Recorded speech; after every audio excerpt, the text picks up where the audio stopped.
한병도 원내대표님의 말씀이 있겠습니다. 당정청은 혼연일체 비상한 각오로 중동 상황을 돌파하도록 하겠습니다. 중동 상황 확대 장기화로 글로벌 경제 불확실성이 확대되고 민생과 기업에 미치는 충격도 가중되고 있습니다.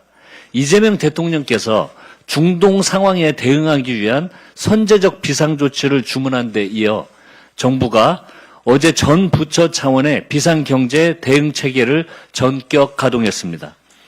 정부 대응에 발맞춰 민주당은 원내에 비상경제 대응 상황실을 설치하고 중동 상황에 실시간으로 대응하도록 하겠습니다. 천준호 운영수석 부대표가 상황실장을 맡고 원내 대표단을 중심으로 물가, 에너지, 금융시장 대책을 선제적으로 챙기겠습니다. 아울러 내일 플라스틱 제조기업 간담회를 시작으로 민생 현장 의견 수렴을 통한 실질적인 정책 대안 마련에도 적극 나서겠습니다.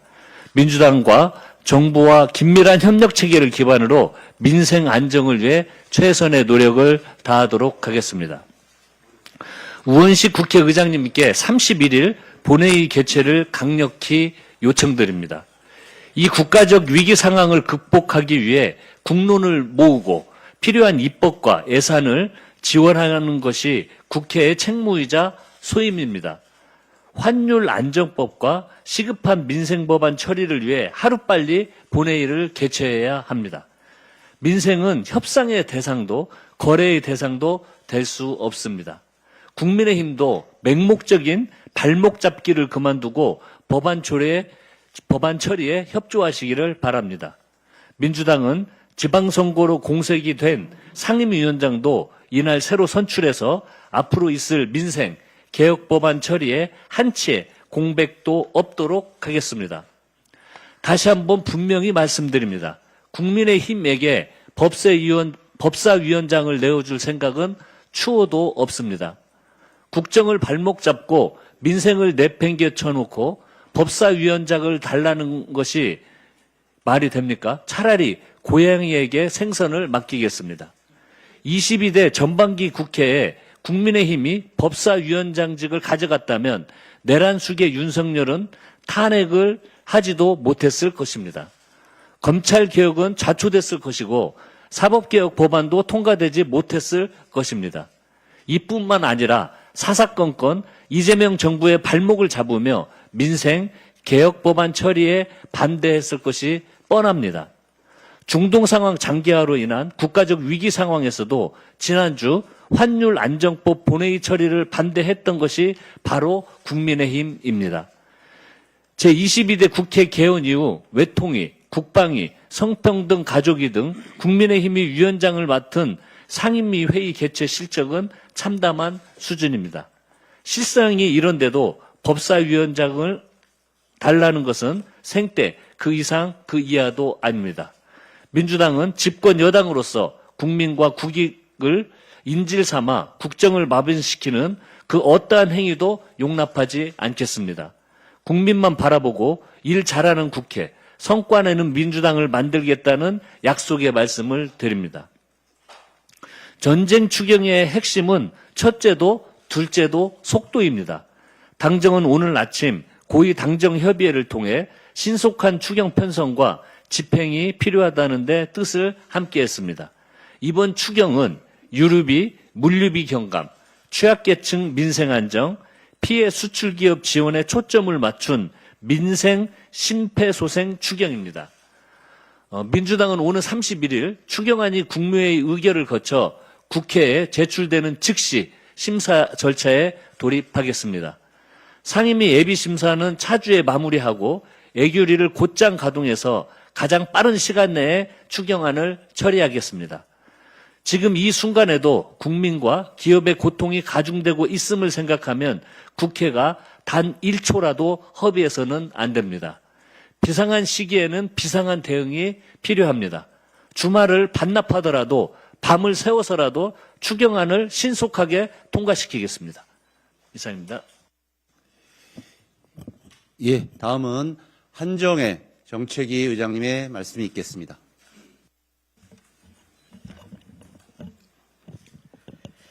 출퇴근 시간 어르신 대중교통 무료 이용에 대한 일부 제한은 초고령화 사회, 초고육화 시대 해결을 위한 논의 과제입니다. 노인 등의 무료 이용을 출퇴근 피크 시간에 한두 시간만 제한하는 것은 어떤가 연구해보자라고 하신 대통령의 말씀은 초고육화 시대 국민들이 대중교통을 보다 많이 이용할 수 있도록 하는 기반을 조성하자는 것입니다. 무임승차 제도를 폐지하거나 대상 연령을 변경하자는 내용이 아닙니다. 이번 주제에 대해서만큼은 갈라치기 용어를 사용하거나 정쟁화하는 것을 자제해야 합니다. 이를 위해 우선적으로 차량 오부제 실시로 인한 출퇴근 시간대 대중교통 집중도를 감안해서 출퇴근 시간대부터 어르신 무임승차를 단계적으로 제한해 대중교통을 보다 활성화시킬 필요가 있습니다. 당은 합리적인 대안을 찾을 수 있도록 논의하도록 하겠습니다.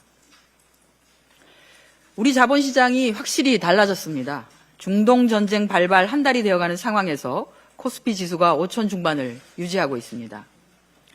정부 여당의 강력한 선진화 정책과 입법으로 자본시장의 기초체력이 개선된 것입니다. 위기 속에서 진가가 발휘되듯 이재명 정부의 자본시장 선진화 정책이 중동위기로 검증되고 있습니다. 중동위기에 대한 정부의 비상한 대응도 자본시장에는 긍정적인 신호를 보내고 있습니다. 신속한 전쟁 추경 추진, 대체 물량 확보 및 비축유 방출 등 원유 수급 안정과 물가 관리 총력, 환율 안정 정책 등 중동발 경제 불안 속에서 이재명 정부의 경제 역량이 코리아 프리미엄을 이끌고 있습니다. 해외 주식을 팔고 국내 주식을 사면 세제 혜택을 주는 국장 복귀 계좌인 RIA 상품도 23일 출시되었습니다. 시장 반응도 좋습니다. 23일 출시 첫날에만 약 9천 개의 계좌가 개설되었고 24일 오전 10시 기준 약 1만 5천 계좌가 개설되었다고 합니다. 이번 제도 시행으로 해외 주식 투자가 국내 시장으로 유입되며 외환시장 안정과 증시 유동성에도 기여할 것으로 기대됩니다. 국회에서는 환율 안정 법안을 조속히 통과시켜 환율 안정을 뒷받침하도록 하겠습니다. 국내 석유 시장 공급 가격의 원가 산정 및 사후 정산의 문제점을 좀 짚어보도록 하겠습니다. 현재 국내 정유사의 세전 판매 가격은 아시아 최대 석유 제품 시장인 싱가포르로부터 석유 제품을 수입한다고 전제하고 그 수입 가격에 관세, 수입 부가금 등을 가산하여 책정되고 있습니다. 한국 정유사는 실제로 원유를 사다가 정제해서 파는데 가격은 마치 싱가포르에서 완제품을 수입해 오는 것처럼 산정하는 것입니다. 이 과정에서 정제 마진이 소비자에게 전가됩니다. 국내 소비자 가격 결정 기준이 공급 원가가 아니라 수요 상황에 따라 수시로 움직이는 제품 가격이라는 것이죠. 싱가포르 맙스 기준은 글로벌 시장 가격 연동이 불가피하다라고 하는 명분이 있지만 실질적으로는 실제 원가 기반 정산 방식보다 정유사가 정제 마진을 추가로 가져갈 수 있는 구조입니다. 이번에 중동전쟁 상황에서 벌어진 고유가에 대한 공정위와 또 검찰에서 정유사 간 담합에 대한 수사를 진행하고 있습니다. 그러나 위와 같은 가격 결정 구조를 그냥 두면 담합은 근절되지 않고 공정한 시장 거래 질서도 정착되지 않습니다. 이번 기회를 통해서 유가에 대한 원가 상정 구조를 개선하고 사후 정산 구조를 사전 고지 방식으로 변경하는 것을 검토해야 합니다. 한국의 사후 정산제의 본질은 최종 정산 가격의 재량권을 정유사가 가지고 있기 때문에 사실상 절대적 갑의 위치에 있고 가격 하락 시기에는 이미 싸게 공급한 유류의 공급가를 추후에 올려버리는 행위도 가능한 구조입니다. 최근에 정부가 2026년 3월 정유사 공급가 최고 가격제를 도입했는데 주유소의 입장에서 보면 최초로 공급 가격이 확정된 상태여서 오히려 예측 가능성 면에서 반기고 있는 실정입니다. 현행 사후정산 또 맙스 연동 방식은 기술적 불가피성의 문제가 아니라 정유사의 가격 결정 재량권과 정보 비대칭을 유지하려는 구조적 이해관계의 문제입니다. 원가 기반 사전 확정가 고시 방식은 기술적으로 충분히 가능하고 실제 선진국들이 이미 시행하고 있고 이를 시행하는 것은 의지의 문제라고 볼 수 있습니다. 미국이나 EU, 호주, 일본 등은 우리처럼 공급가를 사후 확정하는 것이 아니라 사전 확정 방식을 택하고 있고 사전고시가 국제표준에 더 가깝습니다. 예를 들면 미국은 정유사가 매일 터미널별 렉 가격을 사전에 고시합니다. 주유소가 그 가격을 보고 구매 여부를 결정합니다. 주유소의 판매가는 터미널에서 지불한 가격과 긴밀하게 연동됩니다. 즉 터미널 수령 전에 가격을 알고 거래하는 구조입니다. 영국이나 독일 등 유럽도 터미널 도매가를 시장에 투명하게 공시하고 사전에 확정되어서 거래가 됩니다. 일본은 정유사가 주 단위로 공급가를 사전에 공표합니다. 한국은 주 월 단위로 임시 가격을 적용한 후에 사후에 정산합니다. 매우 이례적입니다. 모든 주요국들이 공통적으로 갖는 구조는 공급 전에 가격을 알고 거래한다는 것입니다. 싱가포르 가격 같은 국제 시황을 기준으로 삼더라도 그 기준을 사전에 공개하고 구매자가 선택권을 갖는 것과 한국처럼 가격을 모른 채 수령한 뒤에 한 달 후에 정산되는 것은 구조적으로 완전히 다릅니다. 한국의 사후정산제는 국제적으로 유례를 찾기 어려운 방식입니다. 자체 정유사를 보유한 국가 중에서 실제 원유를 정제해놓고도 가상의 수입 페리티 기준을 적용하는 나라 역시 국제적으로 극히 드뭅니다. 한국은 바로 그 드문 국가의 사례입니다. 참고로 주유소 업계는 유류 가격이 리터당 얼마인지도 모르고 정유사가 입금하라고 하면 임시가 금액을 사전에 현금으로 입금합니다. 정유사에. 물론 직영주유소는 좀 다르겠죠. 정산은 대체로 한 달 후에 하는데 정산 때 차액을 돌려주는 방식을 사용합니다. 현금을 받아놓고 차액을 현금으로 돌려주지 않는 경우도 많습니다. 이 차액은 환불이 아니라 다음 사입 때 포인트처럼 사용됩니다. 이것은 단순한 사후정산이 아니라 주유소를 정유사에 종속시키는 구조입니다. 차액을 현금으로 돌려받지 못하고 다음 구매에만 쓸 수 있으니 주유소는 해당 정유사와 거래를 끊을 수도 없는 구조가 됩니다. 정유사 입장에서는 차액은 여유로 운용하는 돈이 되는 거죠. 소급 적용 문제도 지속됩니다. 정유사 등 석유 정제업자들 사이에서는 주유소 제품을 공급할 때 사전에 통보했던 가격을 뒤늦게 높여서 소급 정산하는 관행이 존재한다는 지적이 있습니다. 즉 임시가보다도 최종 정산가가 더 높게 나오는 경우가 발생하게 되는데 주유소 입장에서 보면 이미 소비자에게 팔아버린 기름에 대해서 더 높은 원가를 소급 적용하는 방식입니다. 손해를 보고 할 수밖에 없는 게 되는 거. 손해를 보고 이미 팔아버린 상황이 되는 것이죠. 길게 말씀드렸습니다만 공정하지 않습니다. 가격 결정이 너무나 불투명합니다. 우리는 자체 정유 설비를 보유하고 있어서 가격 기준을 실제 원가 또는 실물 거래에 기반하는 것이 가능합니다. 원가 투명성을 유지하면서도 시장 변동성을 반영하는 방향으로 개선해야 합니다. 당정이 함께 개선책을 마련토록 하겠습니다.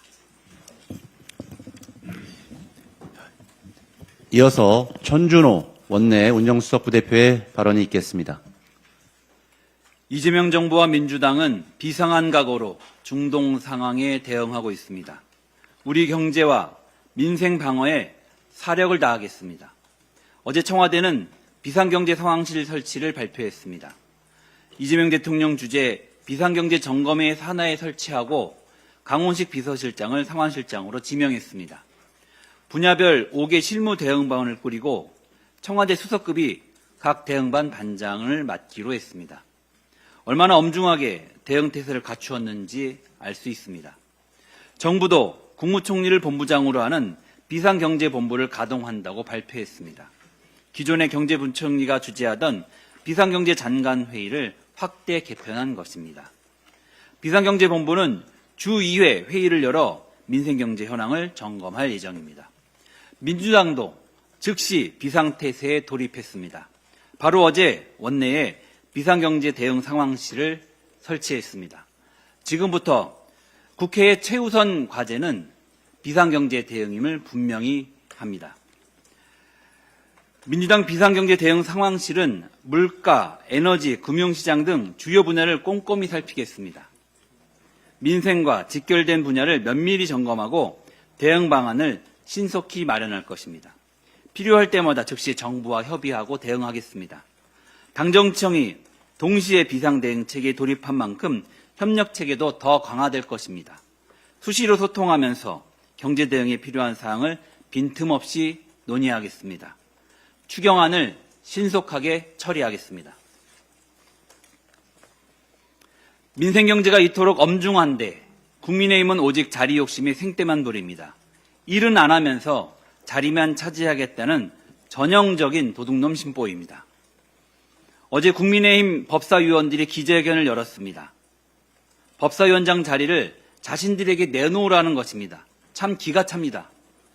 어제는 민주당과 정부, 청와대가 일제히 비상경제 대응체계를 갖춘 날입니다. 그만큼 중동 상황이 불안정하고 국민의 근심도 깊기 때문입니다. 누울 자리를 보고 발도 뻗으라는 말도 있지 않습니까? 게다가 이런 위기 상황에 대한 대응을 지연시키는 주범이 바로 누구입니까? 바로 국민의힘입니다. 국민의힘 지도부는 재경위와 법사위가 여야 합의로 통과시킨 환율안정 3법의 본회의 처리를 방해했습니다. 민생경제를 방어해주기는커녕 오히려 인질로 잡고 흔드는 것입니다. 법사위원장은 고사하고 일반 상임위도 국민의힘이 맡으면 근태가 형편없습니다. 어제 한 기사에서는 국민의힘이 위원장을 맡은 상임위 회의가 상대적으로 저조하다는 점도 지적되었습니다. 실제로 국민의힘 위원장인 정무위원회는 법안 심사 소위가 올해 단 한 번도 열리지 않았다고 합니다. 대통령이 직접 언급하고 비난 여론이 커지자 오는 31일 겨우 첫 회의가 잡혔다고 합니다. 이러고도 뻔뻔하게 상임위원장직을 내놓으라고 주장하는 것입니까? 국민의힘에 호소합니다. 법사위원장직 운운하기 전에 시급한 민생법안 처리부터 합의합시다. 상임위, 법사위, 본회의까지 겹겹이 맡고 있는 법안 인질극을 즉각 중단하십시오. 지금은 국익과 민생경제를 위해 국회가 총력을 다할 때입니다. 네, 다음은 김한규 원내 정책수석부대표의 발언이 있겠습니다. 국가 창업 시대를 위한 이재명 정부의 첫 프로젝트 모두의 창업이 오늘 공개 모집을 시작합니다. 혁신 아이디어를 가진 국민이라면 누구나 창업에 도전할 수 있습니다. 전담 보육기관과 선배 창업자 멘토단이 함께 성장을 지원합니다. 실패한 도전도 경력으로 인정하고 다시 도전할 기회를 드립니다. 5,000명의 혁신 창업가를 모시니 많은 관심과 도전을 부탁드립니다. 창업가의 도전이 바로 국가의 미래 경쟁력입니다. 누구나 혁신에 도전하고 그 성과가 사회와 지역 전반으로 퍼져나가는 국가 창업 시대, 더불어민주당이 함께 뒷받침하겠습니다. 지난 24일 양육비 사각지대 해소법과 청소년 지도자 처우 개선법이 상임위를 통과했습니다. 22대 국회에서 양육비 선지급 제도를 도입했지만 지난 정부의 재정적 한계로 중위소득 150% 이하만 신청할 수 있었습니다. 이재명 정부에서는 소득 요건을 폐지해 양육비를 지급받지 못하는 한부모 가족이라면 누구나 양육비 선지급을 신청할 수 있도록 사각지대를 없애겠습니다. 그동안 청소년 지도자들이 현장에서 헌신해 왔음에도 다른 복지 분야에 비해 처우가 좋지 않았습니다. 낮은 임금과 불안정한 고용, 열악한 근무 환경을 개선해 전문성과 책임에 걸맞는 보상이 이루어지도록 하겠습니다. 더불어민주당은 복지 사각지대에 놓인 영역을 지속적으로 발굴하고 국민이 체감할 수 있는 실질적인 변화를 만들어 가겠습니다. 이상입니다. 다음은 복기왕 국토교통위원회 정조위원장의 발언이 있겠습니다. 지난 3월 23일 정부는 부동산 범죄 특별단속 결과를 발표했습니다. 총 1,493명을 단속해서 640명을 검찰에 송치했습니다. 유형별로 보면 공급질서 교란이 448명으로 가장 많았고 농지투기 293명, 집값 띄우기 등 불법 중개 254명 순으로 나타났습니다. 이는 부동산 시장 곳곳에 불법과 편법이 만연해 있음을 보여주는 엄중한 현실입니다. 농지투기, 명의신탁, 불법 중개, 공급질서 교란은 부동산 시장의 공정성과 신뢰를 무너뜨리는 중대한 범죄입니다. 단속은 일회성에 그쳐서는 안 됩니다. 상시화해야 하며 부당이익은 반드시 환수해야 합니다. 3월 26일부터 10월 31일까지 2차 특별 단속을 진행합니다. 불법은 반드시 적발되고 처벌된다는 분명한 신호를 시장에 줘야 합니다. 더불어민주당은 부동산 투기와 불법 행위를 근절하는 데 모든 노력을 다하겠습니다. 국민의힘 부동산정책 정상화 특별위원회 위원인 심교원 교수는 이재명 정부의 해괴한 부동산 정책이 공급 절벽을 초래했다고 비판을 했습니다. 그러면서 이재명 정부 출범 8개월 만에 집값이 급등했다고 주장하고 있습니다. 월세 상승은 이전 정부 기간까지 포함하면서 그 기준을 일괄성 없이 적용하고 있습니다. 이처럼 자의적인 통계 해석으로 이재명 정부 정책 실패를 단정짓고 시장 불안을 부추기며 정책 불신을 조장하는 것은 학자이자 전문가로서의 태도가 아닙니다. 진심으로 집값 안정을 걱정한다면 정책의 실패를 고대할 것이 아니라 책임 있는 대안을 제시해야 합니다.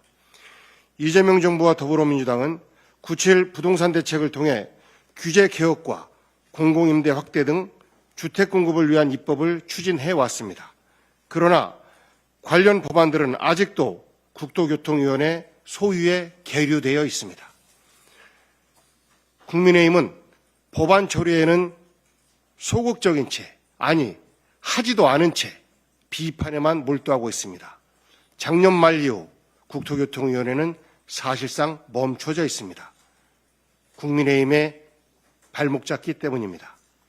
현재 본회의에 계류 중인 부동산 거래 신고법과 도시 및 주거환경정비법 개정안 역시 국민의힘의 반대로 처리되지 못하고 있습니다. 이 법안들은 주택 공급 확대와 시장 안정화를 위한 시급하고 필수적인 핵심 입법입니다. 지금 당장 처리되어야 합니다. 부동산 정책은 이념의 문제가 아니라 국민의 삶과 직결된 문제입니다. 강남 3구를 비롯한 서울과 수도권의 집값 안정을 위해 여야가 머리를 맞대고 실질적인 해법을 마련해야 합니다. 국민의힘은 당장 발목 잡기를 멈춰야 합니다. 이재명 정부와 더불어민주당은 시장 질서 확립, 충분한 주택 공급, 전월세 등 임대차 안정이라는 원칙 아래 국민이 책임할 수 있는 변화를 반드시 만들어내겠습니다. 이상입니다. 이어서 이수진 보건복지위원회 정조위원장의 발언이 있겠습니다. 네, 3월 27일 내일입니다. 돌봄 통합지원법이 전격 시행됩니다. 의료, 요양, 돌봄을 사는 곳에서 통합적으로 지원받을 수 있는 통합돌봄 본사업이 전국적으로 시행되는 것입니다. 통합돌봄 체계 구축은 국가가 국민의 삶을 존엄한 방식으로 끝까지 책임지겠다는 약속으로 이재명 정부의 핵심 국정과제입니다. 그동안 노인이나 장애인 등 돌봄이 필요한 국민께서 사는 곳을 떠나 어쩔 수 없이 병원이나 요양시설 등에 입소해 이에 의존해 살아갈 수밖에 없었습니다. 초고령 사회를 맞아 돌봄 수요가 급격히 증가하고 있습니다. 통합 돌봄 체계 구축은 우리 사회의 돌봄 문제를 국민의 존엄한 삶의 보장이라는 관점에서 해결해 나가겠다는 돌봄 체계 대전환의 선언입니다. 이재명 정부는 통합 돌봄 체계 구축, 돌봄 국가 책임제를 핵심 국정과제로 삼고 제도와 정책을 정비해 나가고 있습니다. 하지만 오세훈 서울시장은 통합돌봄 전달 체계에서 중요한 역할을 해야 할 서울시 사회서비스원을 폐지하는 등 공공돌봄 체계를 무너뜨렸습니다. 통합돌봄 체계 구축, 돌봄에 대한 국가 책임 강화는 거스를 수 없는 시대적인 과제입니다. 정치적 이해타산만 따지며 국민의 삶을 외면하는 무책임하고 무도한 행태를 다시 한번 비판하지 않을 수가 없습니다. 국민께서 엄중히 심판하실 것이라고 생각합니다. 돌봄 지옥이라는 말이 생길 정도로 많은 국민께서 돌봄 문제로 고통받고 있습니다. 더불어민주당은 통합돌봄, 국가 돌봄 책임 강화를 위해 필요한 입법과 정책을 흔들림 없이 추진해 나가겠습니다. 그리고 흩어져 있는 돌봄 정책의 방향성을 재정립하기 위한 돌봄 기본법, 돌봄 노동자의 처우 개선과 돌봄 서비스의 질을 높이기 위한 돌봄 노동자 권리보장법 등의 입법에도 적극 나서겠습니다. 아울러 간호간병 통합 서비스 전면 확대를 통해 국민의 간병 돌봄 부담을 줄이겠습니다. 이재명 정부와 함께 국민의 더 나은 삶을 위한 돌봄 체계 혁신을 반드시 성공적으로 이루겠습니다. 이상입니다. 예, 준비된 발언이 모두 끝났습니다. 이상으로 3월 26일 제72차 정책조정회의를 마치겠습니다. 수고하셨습니다.